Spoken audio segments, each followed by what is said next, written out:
Olá, meus nobres, aqui é o pastor Rafael Nunes, estamos começando mais um Escatologia Pura.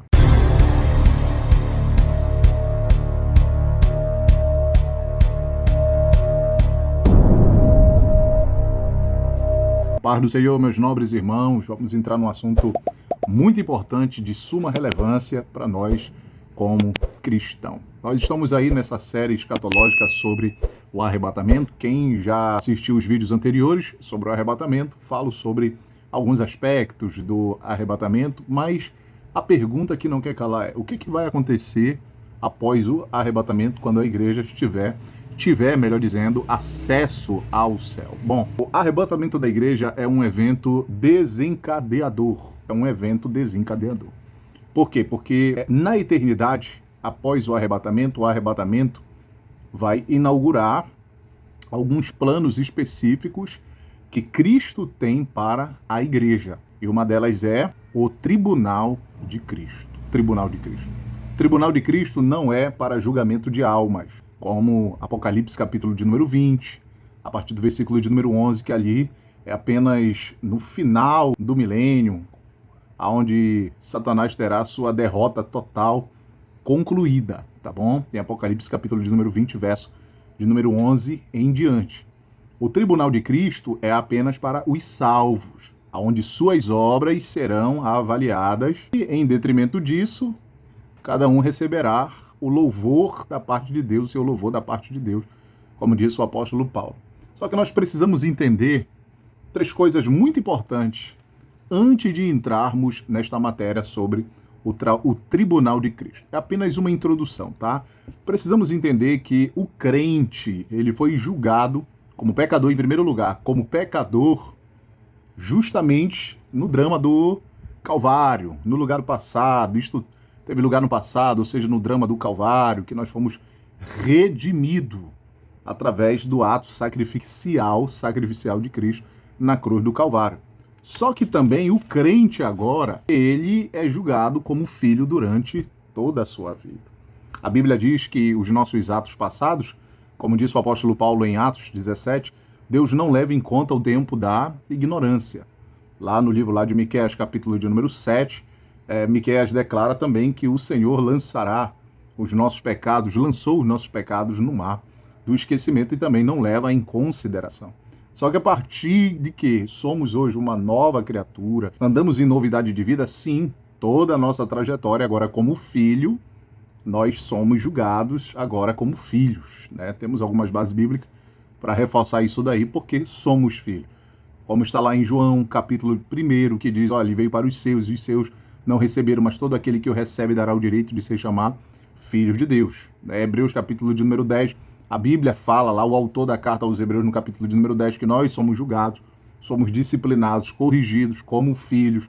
E se nós estamos sem correção, não somos filhos, somos bastardos, tá? Mas agora o crente, no final da sua trajetória, porque na terra, terrenamente falando, a igreja conclui o papel dela, a missão dela como embaixadora da Boa Nova, após o arrebatamento. A conclusão da Boa Nova, através da igreja, se conclui no arrebatamento da mesma, ou seja, da igreja. Então, o crente será julgado como servo após o arrebatamento da igreja, tá? Isto é, quanto ao seu serviço prestado, né, diante de Deus. E o Tribunal de Cristo, vale ressaltar uma coisa muito importante aqui, que é uma pergunta que algumas pessoas falam: pastor, aonde é que será o Tribunal de Cristo? Aonde será julgado os crentes no dia do Tribunal de Cristo? Precisamos entender que este fato, querido, ele terá lugar nos céus, será nos céus, tá? Será nos céus. Alguns estudiosos dizem que por conta de alguns relatos do Antigo Testamento, em que os anciãos das cidades, anciãos da cidade eram pessoas sábias, né? Pessoas de nome, de boa reputação, de boa fama, com sabedoria, para avaliar, para examinar, para decidir, julgar situações, problemas, coisas que aconteciam no meio do povo. E este julgamento, ele acontecia na porta de entrada da cidade. E alguns estudiosos dizem que o Tribunal de Cristo pode se dar justamente na entrada da porta dos portões celestiais da Nova Jerusalém. Bom, nós não temos essa informação, né? Nós não podemos ser dogmáticos em relação a isso, de afirmar que o tribunal de Cristo será na porta de entrada do céu, não é isso? Nós não podemos dizer isso, não podemos ser dogmáticos em relação a isso daí. Mas uma coisa é, este fato ele terá lugar nos céus, tá bom? No lugar conhecido como Tribunal de Cristo, tá? E o amado leitor aí da Bíblia aí, eu até encorajo você a examinar, tá, as seguintes referências bíblicas sobre o Tribunal de Cristo. Agora aí, tá passando aí, tá, nesse vídeo. Peço para que o leitor possa examinar com calma, tá bom? Essa aí seguinte referência bíblica, como está em Lucas 14, versículo de número 14, Romanos 14, 12, 1 aos Coríntios 3, versículo 13 até o 15, isso aqui é muito importante, são referências sobre o tribunal de Cristo, tá bom? 1 aos Coríntios 4, versículo 5, 2 aos Coríntios 5, versículo de número 10, 2 Timóteo 4, versículo 8, 1 Pedro 5, versículo de número 4, e 1 João 4, versículo 17, e Apocalipse, capítulo 22, versículo 12, né? Eis que cedo venho e trago comigo meu galardão para retribuir a cada um conforme as suas obras, tá? Então, o espaço que nós dispomos agora nesse vídeo aqui é muito reduzido, tá? Para a gente transcrever aí todas as referências bíblicas relacionado, tá, ao tribunal de Cristo, tá bom? Então, queridos, o julgamento da igreja terá lugar, o julgamento da igreja, que é o tribunal de Cristo, terá lugar entre o arrebatamento, tá, e a revelação de Jesus em glória com todos os santos. Precisamos entender que o tribunal de Cristo, ele só sucederá após o arrebatamento, após a saída, o rapto da igreja, o harpazo da igreja, tá, daqui dessa terra, quando a terra sair, for arrancada daqui desse mundo aqui. Então, o tribunal de Cristo, ele sucederá entre a saída da igreja e a revelação pessoal de Jesus com todos os seus santos, tá? Então, o tribunal de Cristo, ele é o cumprimento da parábola de Mateus, capítulo de número 25, a parábola dos talentos, tá? De Mateus 24, versículo de número 14, tá? E aonde o dono da casa chama os seus 3 servos, né? E a Bíblia fala ali que cada um tinha uma capacidade administrativa de administrar os talentos que assim lhes foram confiados. Um recebeu 5, outro recebeu 3, outro recebeu 1. E a Bíblia diz que o senhor daquela casa se ausentou-se, né? Mas na expectativa de que quando voltasse, aqueles talentos tivessem sido multiplicados, tá bom? Então a gente precisa entender isso daí, tá? Que o tribunal de Cristo, quando Jesus fala sobre a parábola dos talentos, ali é mencionado diretamente o tribunal de Cristo, tá? Que isso daí é uma menção ao que vai acontecer após o arrebatamento da igreja, tá?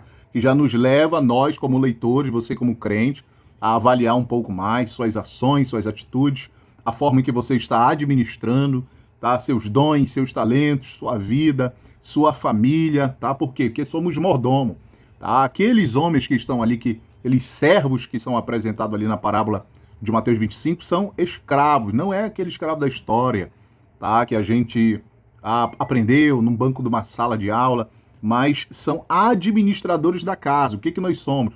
Nós somos mordomo, exercemos a mordomia. Então o que nós temos hoje são talentos, tá? Então o Espírito nos dá esta capacidade justamente para nós administrarmos os talentos que não são nossos, mas são do próprio Senhor Jesus, tá bom? Então, precisamos entender 3 coisas muito importantes sobre o tribunal de Cristo, tá? A primeira coisa é que será um julgamento do trabalho do cristão feito para Deus. Será um julgamento do trabalho do cristão feito para Deus, tá bom? Temos algumas bases bíblicas aí, algumas referências, que é 1 Coríntios 3:8, tá? 14 ao 15, 2 Coríntios 9, versículo 6, tá? Então, uma coisa muito importante, que é uma observação aqui, tá? É que esse tribunal aí, de Cristo, não se trata de um julgamento dos pecados do crente, tá? Não se trata de julgamento dos pecados do crente. Não tem nada a ver isso daí, tá? Como alguns pensam assim, o tribunal de Cristo o que é? Será para julgamento dos pecados do crente? Não, até então, a Bíblia fala lá em 1 Coríntios 15, versículo 50, que a carne e o sangue não herdarão o reino de Deus, tá? Se tratando de carne e sangue, se trata da nossa própria natureza como um homem pecador. É por isso que no arrebatamento da igreja nós seremos transformados. O corrupto se tornará incorruptível, o mortal se tornará imortal, tá? Então esse julgamento aí não se trata de julgamento dos pecados do crente, tá? Não se trata, porque até então quem está no céu já está aperfeiçoado. A Bíblia diz, o próprio apóstolo João, em 1 João capítulo 3, se me falha a memória, versículo 3, nós seremos como ele é, tá? Então nós teremos um corpo glorioso, um corpo de glória, não um corpo ignômio, né? Como aqueles que serão ressuscitados após o milênio, no grande trono branco, e sim serão julgados os pecadores, tá bom? Tá? Então, os nossos pecados, queridos, já foram julgados, tá? Em Cristo Jesus, pela misericórdia e graça de Deus, como está em João 5:24, Romanos 8, verso 1, tá? Pois todo aquele que está em Cristo, nenhuma condenação há, né? Porque ele não anda segundo a carne, mas ele anda segundo o Espírito, segundo aos Coríntios 9, segundo aos Coríntios 5:21, perdão, Gálatas 3, versículo 13, tá? Também não é um julgamento quanto ao nosso destino eterno, tá? Vale ressaltar uma coisa muito importante, tá? Em primeiro lugar, é um julgamento do trabalho do cristão feito para Deus, tá? Não se trata do julgamento dos crentes relacionado aos pecados do crente, não tem nada a ver. Volto a repetir, quem já está no céu já está salvo, tá bom? Tá? Então os nossos pecados, eles já foram julgados em Cristo Jesus pela misericórdia de Deus, tá? E também não é um julgamento quanto ao nosso destino eterno, tá? Quanto ao nosso destino eterno, porque já estamos salvos, tá bom? Agora, o julgamento quanto ao destino eterno é apenas no final do milênio, quando os mortos de todos os tempos e de todas as épocas serão justamente ressuscitados para serem sentenciados, e nós sabemos, baseado em Apocalipse capítulo de número 20, do 11 ao adiante, que aqueles que não estão escritos no livro da vida do Cordeiro, infelizmente, serão lançados no lago de fogo, né, que é o inferno propriamente dito, tá bom? Então a nossa salvação não depende, irmão, daquilo que nós estamos fazendo para Deus, tá? Porque a obra redentora que Jesus consumou-se uma vez por toda. O que Paulo vai dizer lá em em Efésios, capítulo de número 2, versículo de número 8, que nós não somos salvos pelas obras, para que ninguém se glorie. Nós somos salvos pela graça, tá? Porque então a nossa salvação não depende das obras, tá? Não depende das obras. Depende da graça salvadora de Jesus Cristo, ou seja, da salvação pela graça através do nosso Senhor Jesus Cristo, tá? Então, o julgamento das nossas obras perante o tribunal de Cristo, irmão, mostrará uma coisa muito importante. Que coisa é essa aí? Como administramos aqui os nossos bens. Como a gente administrou nossos bens, como a gente administrou nossos dons, como nós administramos as nossas dádivas, como nós administramos nossa vida, nossas energias, dotes, talentos, ou seja, enfim, tudo o que Deus nos deu. Então, só para você ter noção, olha o que é o julgamento dos crentes sobre tudo o que eles já recebeu da parte de Deus. Tribunal de Cristo está relacionado ao julgamento daquilo que os crentes receberam em vida, tá? Como que? Como seus bens, como seus dons, como suas dádivas, sua própria vida, como ele gastou suas energias, seus dotes, seus talentos, enfim, tudo o que de Deus recebemos, irmão, tá? Então, não somos, queridos, dono de nada, meu irmão. Não somos dono de nada. Nós somos administradores da casa. Nós não somos donos de nada. Até então, hoje, nós somos escravos de Cristo. A palavra escravo na Bíblia significa doulos. No grego original, doulos é escravo principal. No Novo Testamento, principalmente nas cartas paulinas, Jesus também citou os mordomos de como administravam a casa dos seus senhores na época passada, nos seus dias também. E ele conta até uma parábola dos dois administradores, dos dois mordomos, um fiel e um infiel, né, que está lá em Mateus 24, versículo 45, que faz parte também da galeria do sermão escatológico de Cristo, né? Quem é o servo bom e fiel, que recebeu do seu Senhor a ordem para administrar sua casa. Bem-aventurado é aquele servo quando o seu senhor chegar e estiver fazendo assim. Já o mau servo não, ele se deleitou, se esbanjou, bebeu, espancou seus conservos e disse: tarde o meu senhor voltará. Então o senhor voltou numa hora oportuna em que ele não esperava, e ele ali recebeu, infelizmente, o galardão da sua impiedade. Então nós precisamos entender que a Bíblia nos chama de mordomos, ou seja, não somos dono de nada, mas sim administradores daquilo que Deus nos deu, tá? Então esse dia de prestação de conta, querido, está chegando, tá? Esse dia de prestação de conta está chegando, tá? Apesar, querido, da perspectiva tão solene e séria, tá, em relação ao Tribunal de Cristo, há inúmeras pessoas na igreja, irmão, que deixam de cuidar da sua própria vida para estar cuidando da vida dos outros, tá? Então nós temos que cuidar daquilo que é de Deus, cuidar da nossa vida, dos nossos bens, nossos talentos, nossos dons, da nossa família, do nosso ministério, de tudo que o Senhor Jesus já nos deu. E nós temos que deixar a vida dos outros, a vida alheia, a vida de terceiro, nós temos que deixar de mão, tá?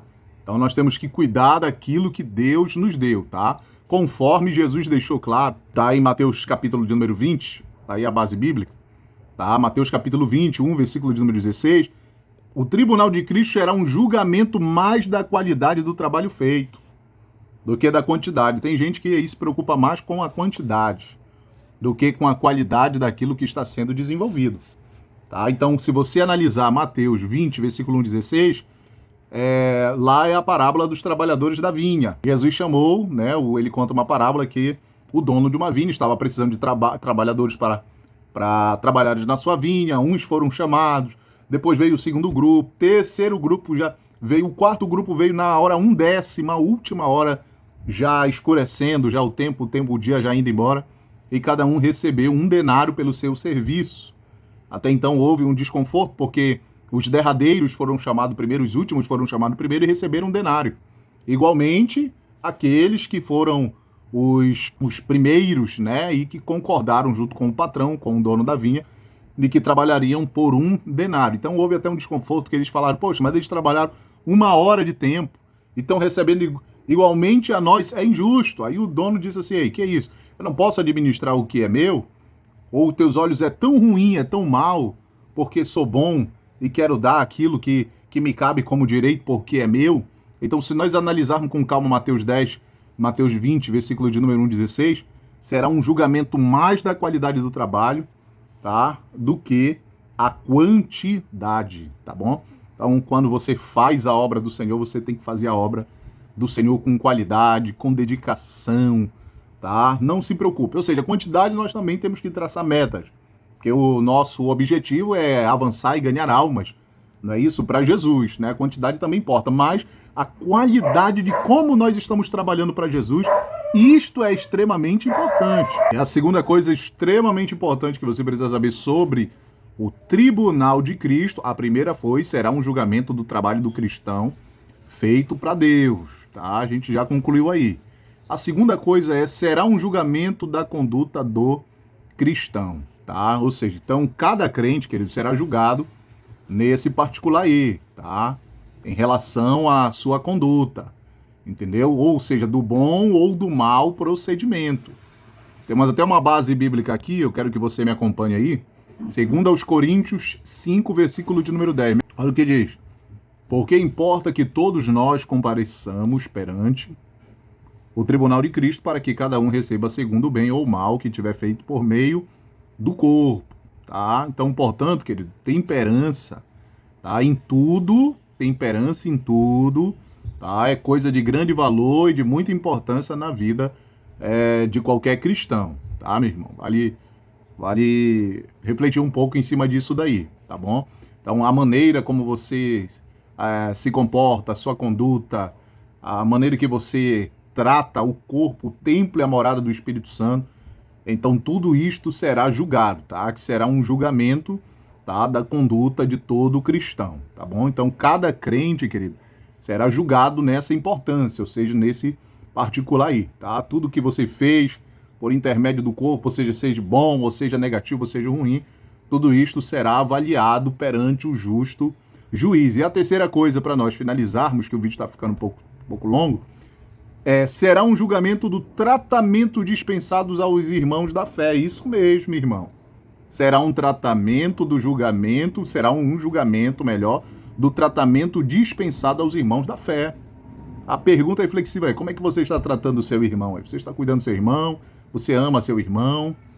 Como é? Como é que funciona aí essa convivência, esse relacionamento? Salmo 133, verso 1, o que diz lá? Ó, quão bom e quão suave é que os irmãos vivam em união. Aí diz, é como o óleo que desce sobre a cabeça e sobre a barba de Arão, referência ali ao Espírito Santo. Sua barba ali pode figuradamente, simbolicamente, né, representar ali a comunhão do corpo, ou seja, dos crentes, entendeu? E no meio desta comunhão é o Espírito Santo, né? Então, lá em Romanos 14, versículo 10, diz assim, relacionado ao julgamento dos crentes em relação ao tratamento dispensado aos irmãos. Olha o que diz lá, Romanos 10, 14.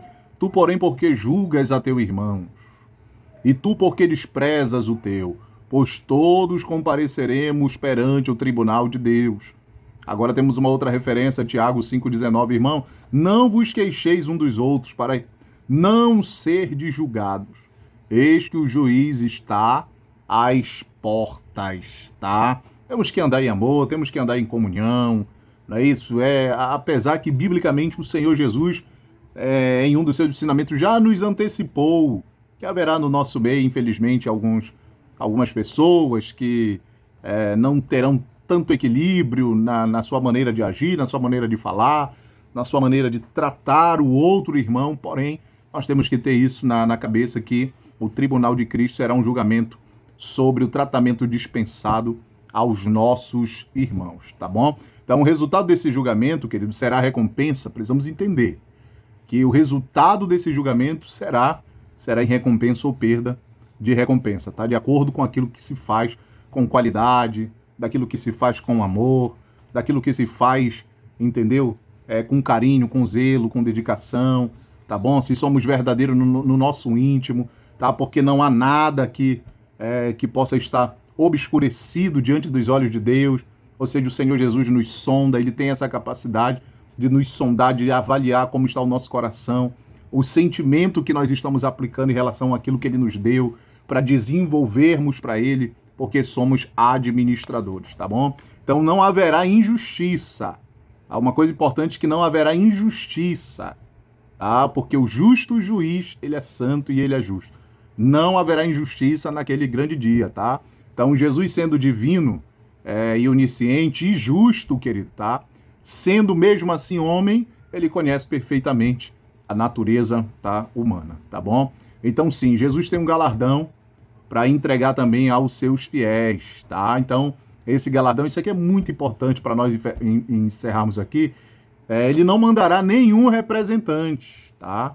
Para fazer o seu serviço, tá? Que ele tem um galardão para entregar aos vencedores. Então, ele não vai mandar nenhum representante seu para fazer o seu serviço que ele mesmo disse que faria, tá? O que diz lá em Apocalipse 22:12?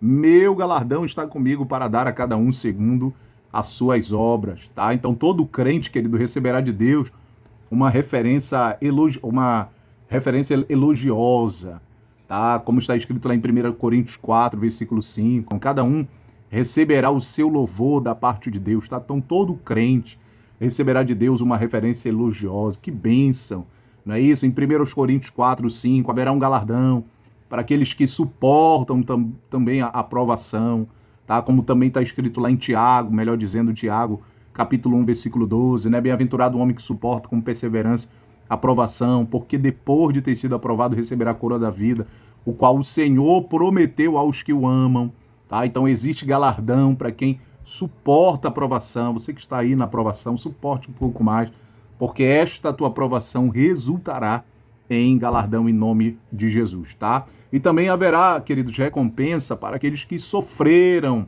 com paciência por causa do Senhor. O próprio Senhor Jesus disse em Mateus 5, 11 ao 12, tá? Que todo ato de bondade, despretensioso, movido por amor, terá galardão. Olha o que vai dizer aí, Gálatas 6, versículo 9 ao 10. E não nos cansemos de fazer o bem, porque a seu tempo ceifaremos, se não desfalecermos. Por isso, enquanto tivermos oportunidade, façamos o bem a todos, mas principalmente aos da família da fé. Então, para concluir, tá? O tópico de número 3, o Tribunal de Cristo será um julgamento do tratamento dispensado aos nossos irmãos na fé. Então, é isso que está aguardando a igreja. Que dia glorioso. Que dia glorioso essa recepção. Olha a recepção que será dado à noiva eleita, tá? A noiva do Cordeiro. Que dia glorioso. Então, queridos, trabalhemos para o nosso Senhor Jesus com dedicação, com zelo, porque tem algo nos aguardando na eternidade. Você que chegou até o final, inscreva no nosso canal, ative o sininho de notificação, compartilhe com mais pessoas e deixe seu like, que assim você vai estar nos ajudando muito para que o canal Escatologia Pura possa alcançar, através desses vídeos, outras e outras vidas para a glória de Deus. Que Deus abençoe a vida de todos em Cristo Jesus. Fui!